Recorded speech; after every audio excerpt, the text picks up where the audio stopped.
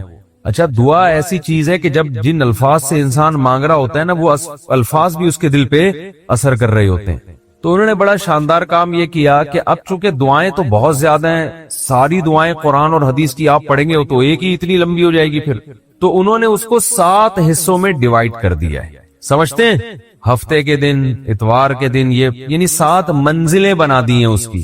اس کا ترجمہ بھی ملتا ہے، یعنی وہ دعائیں عربی میں اور نیچے اس کا ترجمہ۔ آپ بے شک عربی نہ پڑھے، ترجمہ پڑھ لیں، وہ روزانہ کا معمول بنائیں۔ اس سے کیا ہوگا؟ آپ کو قرآن و سنت کی دعائیں یاد ہونا شروع ہو جائیں گی۔ وہ ایسی جاندار دعائیں، ایسی جاندار، ان دعاؤں میں آپ کو لطف آنا شروع ہو جائے گا، چسکا لگ جائے گا۔ کیسی کیسی دعائیں دیکھو، ایک پڑھ کے سناتا ہوں۔ اللہم قسم لنا من خشیتک ما تحول به بیننا وبین معصیتک۔ اے اللہ، ہمیں اتنا اپنا خوف دے دے، ہمارے دل میں اپنا اتنا خوف ڈال دے کہ وہ خوف ہمارے اور تیری نافرمانی کے درمیان آڑ بن جائے۔ سمجھ میں آ رہی ہے بات؟ زیادہ خوف نہیں چاہیے، زیادہ خوف پیدا ہو گیا تو زندگی کا مزہ کرکرا ہو جائے گا۔ جب آپ کے دل میں کسی چیز کا خوف مسلط ہو جاتا ہے تو لذتوں سے محروم ہو جاتے ہو آپ۔ دیکھو بچوں کے دلوں میں امتحان کا خوف ہوتا ہے نا، نہ کھا رہے ہیں نہ پی رہے ہیں۔ کراچی میں تو ایسا کوئی سیٹ اپ نہیں ہے، کوئی خوف ووف نہیں ہوتا۔ پنجاب میں دیکھا ہے ہم نے، بچوں کے پیپر ہونے والے، ایگزام ہونے والا، ایک دماغ پہ مسلط کر لیتے ہیں۔ زیادہ مسلط کریں گے تو پھر پڑھائی بھی نہیں ہوتی ان سے، ہاتھ پاؤں کانپنے لگتے ہیں۔ کراچی میں اللہ کا فضل ہے، یہ ٹینشن، کراچی میں جتنی بھی حکومتیں رہی ہیں اب تک کی رپورٹ کے مطابق، انہوں نے یہ بڑا فائدہ پورے سندھ میں الحمدللہ، یہ سندھ گورنمنٹ جب جتنی بھی رہی ہے اب تک، چاہے کسی کی بھی ہو، تو یہ الحمدللہ انہوں نے فیسلٹی دی ہے کہ کراچی کی عوام کو پڑھائی لکھائی سے الحمدللہ بالکل فارغ کر دی ہے۔ لڑکوں میں پڑھنے کا رواج ہے ہی نہیں۔ کچھ دن پہلے میں آ رہا تھا سفر پہ، تو کراچی کا ایک لڑکا وہاں پڑھنے گیا ہوا تھا، اسلام آباد، ایبٹ آباد میں، اچھا کیڈٹ کالج، بال کیڈٹ کالج میں پڑھ رہا تھا۔ تو میں نے کہا کراچی میں، نارتھ کراچی میں کہیں رہتا تھا یا ناظم آباد میں، وہاں گیا ہوا۔ اس نے کہا بھائی ہمارے ابا اماں نے اچھا فیصلہ کیا، مجھے وہاں ایڈمیشن کرا دیا، میں پڑھ لیتا ہوں، چھٹیوں میں گھر آ جاتا ہوں۔ تو وہ بتا رہا تھا کہ یہ کراچی میں، وہ مجھے کہہ رہا تھا کہ ہم حیران ہوتے ہیں کراچی میں جان تو وہاں کوئی ہے ہی نہیں، پڑھائی لکھائی کی بات ہی نہیں۔ کہہ رہے یہاں ہو تو ہر آدمی، میں نے دیکھا ہے پنجاب میں ہر بچہ پڑھائی کی بات کر رہا ہے، سب پڑھائی میں آگے نکلنے کی کوشش کر رہے ہیں، کچھ بزنس میں آگے جانے کی کوشش کر رہے ہیں۔ یہاں ہو تو پڑھے ہوئے ہیں، کراچی میں الحمدللہ پڑھے ہوئے لڑکے پوری پوری رات کرکٹ کھیل رہے ہیں، اور ہم نے بھی بیان کر کے اپریشیٹ کر دیا۔ وہ کہہ رہے ہیں اب تو ٹھپا لگی، اب تو اور کھیلو۔ ہم نے تو اس لیے خوشی کا اظہار کیا تھا کہ چلو روزہ تو رکھ رہے ہیں نا، یہ مطلب تھوڑی تھا کہ کچھ بھی نہیں کرو۔ تو یہاں الحمدللہ یہ سہولت ہے کہ یہاں آپ پڑھنے کے علاوہ دنیا کا ہر کام کر سکتے ہیں کراچی، اور پڑھے بغیر آپ کو ڈگریاں مل جاتی ہیں۔ وہ الگ بات ہے، اپنا بھی بیڑا غرق اور قوم کا بھی بیڑا غرق ہوتا ہے، نہ خود کچھ آتا ہے نہ ترقی تھوڑی کر سکتا ہے آدمی فالتو ڈگریاں لے کے، وہ پکڑا جاتا ہے کہیں نہ کہیں۔ ایک ہمارے مشہور ڈاکٹر تھے جو بڑے اچھے ڈاکٹر تھے، کیا ہیں ڈاکٹر، جب ان کی جعلی ڈگریاں پکڑی گئیں، لوگوں نے کہا یار ڈگری کو چھوڑو، بندہ میں قابلیت ہے، تو وہ تھوڑے دنوں میں قابلیت کبھی ایسی کی تیسی ہو گئی۔ جو اندر سے ہوتا ہے نا تھوڑے دنوں میں آدمی وہ آ جاتا ہے، آپ چھپا نہیں سکتے زیادہ عرصہ۔ تو جعلی ڈگریاں جعلی ہی ہوتی ہیں، پکڑا جاتا ہے آدمی۔ تو میں یہ بتا رہا تھا کہ قرآن کیا کہتا ہے، حدیث کیا کہتی ہے، نبی نے دعا سکھائی کہ اے اللہ اتنا خوف، زیادہ خوف مسلط ہو گیا تو پڑھائی سے بھی گئے، نیند سے بھی گئے، کھانے سے بھی گئے۔ تو اللہ کا بھی اگر زیادہ خوف پیدا ہو گیا، صحت بھی خراب ہوگی۔ بعض لوگوں کے دل میں جہنم کی آگ کا بہت خوف مسلط ہو جاتا ہے، وہ عبادت سے بھی جاتے ہیں، پھر وہ لائف کو جتنا انجوائے کرنا چاہیے جو شریعت نے اجازت دی اتنا بھی نہیں کر پاتے۔ تو اس لیے ہمارے نبی نے دعا سکھائی، اللہم اقسم لنا من خشیتک ما تحول به بیننا وبین معصیتک۔ یہ میں مناجات مقبولہ کی دعاؤں کا ایک تھوڑا سا تعارف پیش کر رہا ہوں آپ کے سامنے کہ کتنی پیاری دعائیں ہیں۔ اے اللہ ہمیں اتنا خوف اپنا دے دے جو ہمارے اور تیری نافرمانی کے درمیان آڑ، کیونکہ خوف کا مقصد ڈرنا برائے ڈرنا نہیں ہے، خوف کا مقصد ہے جہنم سے بچنا، اور وہ جب بچیں گے جب گناہ سے بچیں گے۔ تو کم سے کم اتنا خوف تو ہو کہ جب گناہ کی طرف دل مائل ہو تو تیرا خوف رکاوٹ بن جائے، گناہ سے روک لے ہم کو۔ وَمِن طَاعَتِكَ مَا تُبَلِّغُنَا بِهِ جَنَّتَكَ، اپنی اطاعت کا اتنا جذبہ دے دے جو ہمیں جنت تک پہنچا دے۔ کیا ہوا بھائی، کیا ہوا؟ وَمِن طَاعَتِكَ مَا تُبَلِّغُنَا بِهِ جَنَّتَكَ، یہ اسی کی تکمیل ہے۔ وَمِنَ الْيَقِينِ، یہ بڑا پیارا جملہ ہے، وَمِنَ الْيَقِينِ مَا تُهَوِّنُ بِهِ عَلَيْنَا مَصَائِبَ الدُّنْيَا۔ اے اللہ اپنا اتنا یقین دے دے، اتنا یقین، تیری ذات پہ اتنا یقین آ جائے کہ تو سب کچھ کرنے والا تو ہی ہے، اتنا یقین آ جائے کہ دنیا کی مصیبتیں ہلکی لگنے لگیں، ڈپریشن میں نہ جائیں ہم مصیبتوں کی وجہ سے۔ جو اللہ کو نہیں مانتے نا، جب وہ دیکھتے ہیں کوئی ٹینشن آ رہی ہے تو وہ کہتے ہیں یار اس ٹینشن کی یہ وجہ ہے اور یہ وجہ تو ختم نہیں ہوگی، تو میں تو ٹینشن میں زندگی گزاروں گا، وہ خودکشی کی طرف جائیں گے۔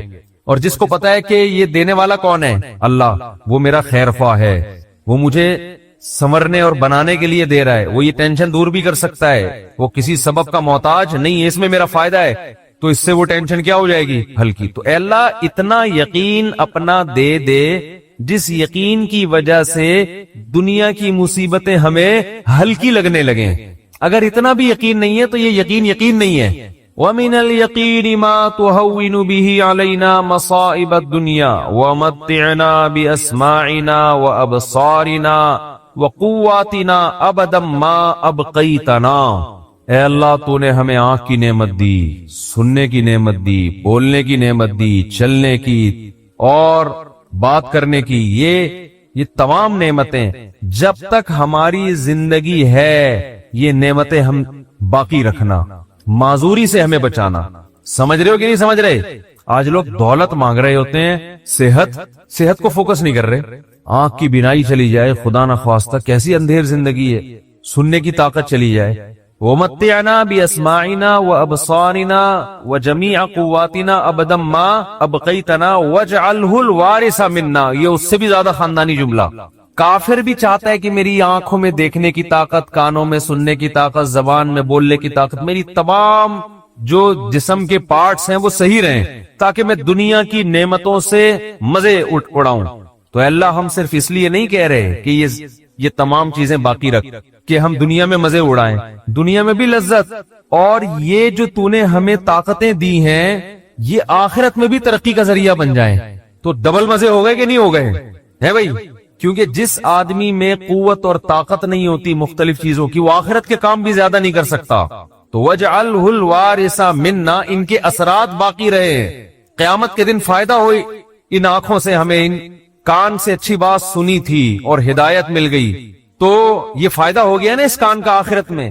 آنکھوں سے اچھی چیز دیکھی اور ہدایت مل گئی، اللہ کی نشانیاں دیکھی اور عبرت حاصل ہوئی ان آنکھوں سے، ماں باپ کی زیارت کی، بیت اللہ حج کی، اللہ کے گھر کی زیارت کی، تو یہ آنکھوں کی لذت بھی ہے، اور اس لذت سے دنیا کا فائدہ بھی اور آخرت کا فائدہ بھی۔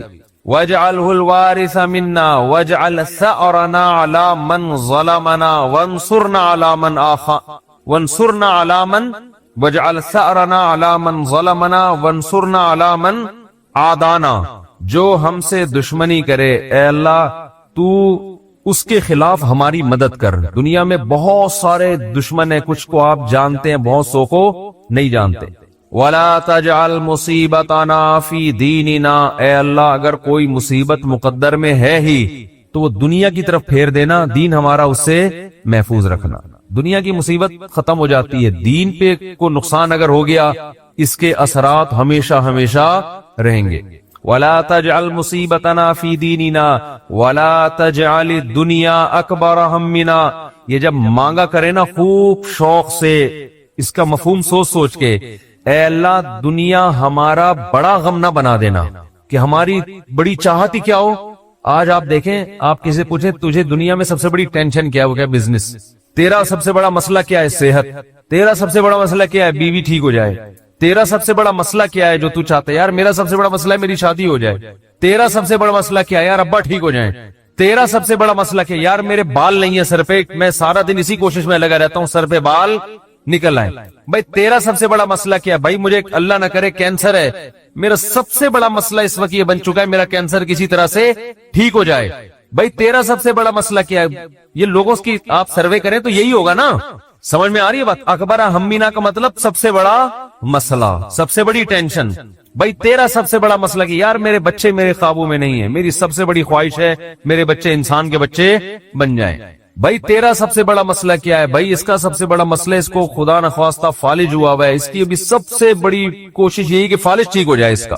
نبی دعا سکھا رہے ہیں یہ کبھی بھی ہمیشہ اللہ سے پناہ مانگو, اے اللہ یہ چیزیں میرے مسئلے تو رہیں, سب سے بڑے مسئلے نہ رہیں, سب سے بڑا مسئلہ ایک ہی ہو آخرت.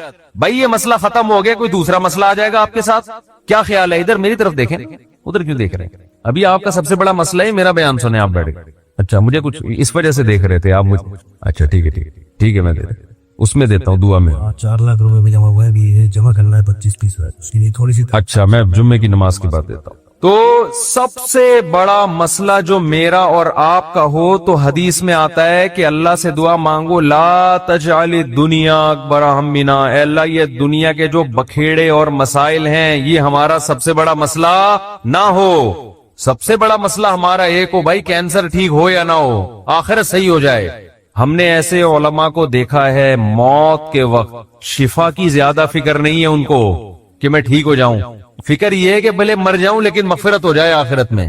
ہمارے ایک استاذ تھے 45-50 سال بمشکل ان کی عمر ہوگی, بیمار ہو گئے بہت سخت. تو میں جب بھی ان سے ملنے کے لیے جاتا ان کی عیادت کے لیے, عام طور پہ جب آپ بیمار کی عیادت کے لیے ملے تو بس وہ ایک ہی چیز کر رہا ہوگا, یار میں ٹھیک ہو جاؤں, بس میں ٹھیک ہو جاؤں, بس میں ٹھیک ہو جاؤں, اب فلاں ڈاکٹر. وہ اس کے علاوہ اس کی کوئی چاہت نہیں ہوتی. ہم جب ان سے ملنے کے لیے گئے تو بڑی شدید تکلیف میں, نلکیاں لگی ہوئی ہیں, ڈرپ چڑھ رہی ہے, بہت کمزور ہو گئے. ہم نے کہا کیسی طبیعت ہے؟ کہہ رہے طبیعت ٹھیک نہیں ہے, دعا کرو اللہ مجھے شفا دے دے. پھر تھوڑی دیر میں کہنے لگے بس دعا کرو اللہ مجھ سے آخرت میں حساب نہ لے. ہر تھوڑی دیر کے بعد, بھئی اگر میری زندگی ختم ہو رہی ہے تو بس دعا کرو اللہ مجھ سے آخرت میں حساب نہ لے. دنیا دار آدمی کہتا ہے بس ختم ہو رہی ہے تو نہیں, ختم نہیں ہو, بس یہ دعا کرو, یہ میں مرنا نہیں چاہتا بھائی میں کسی بھی قیمت پہ. وہ اللہ سے مانگ بھی رہے کہ شفا, ہم اللہ کے بندے ہیں, ہم نے اللہ کے سامنے یہ تھوڑی کہنا ہے کہ اللہ تیری مرضی ٹھیک کرتا ہے تو کر دے, نہیں تو نہیں, یہ نہیں. ہم نے تو دعا تو یہی مانگنی ہے, اللہ ہم کمزور ہیں ٹھیک کر دے. بڑا مسئلہ اس سے بھی بڑا ہے, وہ کیا ہے؟ آخرت. کمپیئر ہے, کمپیریٹیو ڈگری ہے. اگر کوئی مسئلہ آپ کا سب سے بڑا ہے تو آخرت اس سے بھی بڑا مسئلہ ہونا چاہیے. اگر آپ کا مسئلہ آپ کی بیگم ہے تو آخرت اس سے بھی بڑا مسئلہ ہونا چاہیے. اکبر ہمینا, سب سے بڑا مسئلہ میرا اور آپ کا کیا ہونا چاہیے؟ اللہ. اب یہ ہم کبھی بیان میں سن لیتے ہیں, لیکن جب آپ پراپر یہ دعائیں مانگتے رہیں گے, اے اللہ میرا سب سے بڑا مسئلہ دنیا نہ ہو, تو دل پہ اثر ہوگا کہ نہیں ہوگا, اس کا استحضار ہوگا کہ نہیں ہوگا کہ میں تو اللہ سے بار بار یہی مانگتا ہوں کہ میرا سب سے بڑا مسئلہ دنیا نہ ہو, اور آج میں نے سب سے بڑا مسئلہ اس کو بنایا ہوا ہے. وَلَا تَجْعَلِ الدُّنْيَا أَكْبَرَ هَمِّنَا وَلَا مَبْلَغَ عِلْمِنَا, میری نالج کی انتہا بھی دنیا نہ ہو. آپ کی نالج گھوم پھر کے کس کی طرف آتی ہے؟ دنیا کی طرف. تو اس کا بھی وہی مفہوم ہے جو پہلے والے جملے کا مفہوم ہے. وَلَا مَبْلَغَ عِلْمِنَا وَلَا غَایَةَ رَغْبَتِنَا وَلَا تُسَلِّطْ عَلَيْنَا مَن لَّا يَرْحَمُنَا, اے اللہ کوئی ایسا شخص ہم پہ مسلط نہ کر جو ہم پہ رحم نہ کرے. ہر آدمی کے اوپر کوئی نہ کوئی ہوتا ہے. آپ گھر کے سربراہ ہیں تو عورت کے اوپر آپ مسلط ہیں, وہ یہ دعا مانگ سکتی ہے. آپ دفتر میں جاتے ہیں تو آپ کا باس آپ پہ مسلط, علاقے کا ناظم آپ پہ مسلط, صدر وزیر اعظم آپ پہ مسلط. تو اللہ جو بھی ہمارے بڑے ہیں ان کی طبیعت میں رحم کا جذبہ رکھ.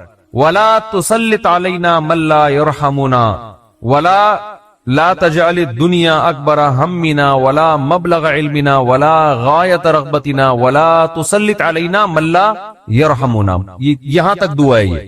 اور بہت ساری دعائیں، اللہم اجعل حبک احب الاشیاء الیہ، اے اللہ میں دنیا میں جتنی چیزوں سے محبت کرتا ہوں، میں نہیں کہہ رہا کہ وہ محبت ختم کر دے، اپنی محبت ان تمام چیزوں پہ غالب کر دے۔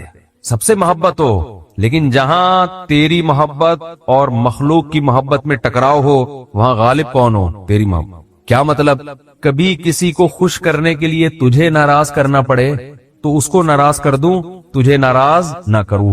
جس سے زیادہ محبت ہوتی ہے اس کے لیے چھوٹے محبوب کو انسان ناراض کر دیتا ہے، چھوٹے کے لیے بڑے محبوب کو انسان ناراض نہیں کرتا، یہ نہیں ہوتا۔ وَاجْعَلْ خَوْفَكَ أَخْوَفَ الْأَشْيَاءِ إِلَيَّ، اے اللہ دنیا میں بہت ساری چیزیں ایسی جن سے انسان خوف زدہ ہوتا ہے اور ہونا چاہیے، تو میں یہ نہیں کہتا چیزوں کا خوف ہی ختم کر دے، لیکن اپنے خوف کو ان تمام خوفوں پہ غالب کر دے، اپنے خوف کو ان تمام خوفوں پہ، جہاں تیری نافرمانی ہو وہاں کسی سے نہ ڈروں میں، جو اکھاڑنا ہے اکھاڑ لو بھائی، نماز نہیں چھوڑ سکتا میں، ہوتا ہے نا، باس کہہ رہا ہوتا ہے آپ کو اجازت نہیں ہے نماز پڑھنے کی، بھائی آپ نے جو اکھاڑنا ہے اکھاڑ لو۔ ہمارے ایک رشتے دار تھے کیا ہیں، اللہ ان کی عمر میں برکت دے، شپ پہ تھے کیپٹن، تو ان کے والد صاحب اتنا بیمار ہوئے کہ ہمارے نانا ہی، بتانے میں کوئی حرج نہیں ہے، بیمار ہوئے نانا ہمارے، یعنی اب ظاہر ہے میں ماموں کی بات کر رہا ہوں نا، کریے، تو بیمار ہو گئے وہ، ان کو اطلاع دی گئی شپ پہ کہ آپ کے والد صاحب بستر مرگ پر ہیں، بس اب دنیا سے جانے والے۔ انہوں نے کمپنی کو کہا کہ میرے والد صاحب کی طبیعت بہت خراب ہے، میں اس آخری وقت میں اپنے باپ کے ساتھ ہونا چاہتا ہوں۔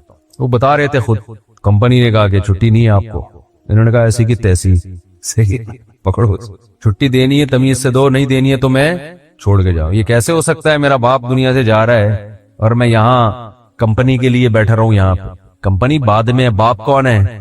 پہلے ہے۔ تو خیر وہ دے دی ان کو تمیز سے چھٹی، انہوں نے تھوڑی بدماشی بھی کرنی پڑتی ہے، بھائی چھٹی دو مجھے، نہیں تو رکھو کسی دوسرے بندے کو، یہ میرا ہیڈک نہیں ہے۔ غیرت ختم نا، مارکیٹ میں غیرت ہی نہیں ہے۔ تو باپ ماں یہ رشتے ایسے تھوڑی ہے کہ آپ کمپنی باس چھٹی دے دیں گے تو چلے جاؤں گا، نہیں تو سر میں مجبور ہوں، بھائی تمہارے باپ کو بھی چھٹی دینی پڑے گی۔ تو ایسے ہی نماز کے لیے بھی ہمارے حضرت ایک واقعہ سنایا کرتے تھے، بس یہ واقعہ کر کے بیان ختم کرتا ہوں، کہ ایک صاحب کو اسلام آباد میں کسی کمپنی میں جاب ملی، تو کمپنی نے ان کو انٹرویو کے دوران بتا دیا کہ آپ کو نماز پڑھنے کی اجازت نہیں ہوگی۔ اس نے کہا میں یہ جاب، حالانکہ سارے انٹرویوز پورے ہو گئے تھے، سلیکشن ہو چکا تھا ان کو، لیکن آخری میں ان کو یہ بتا دیا، انہوں نے کہا میں نہیں کرتا یہ جاب، اچھی خاصی تنخواہ تھی۔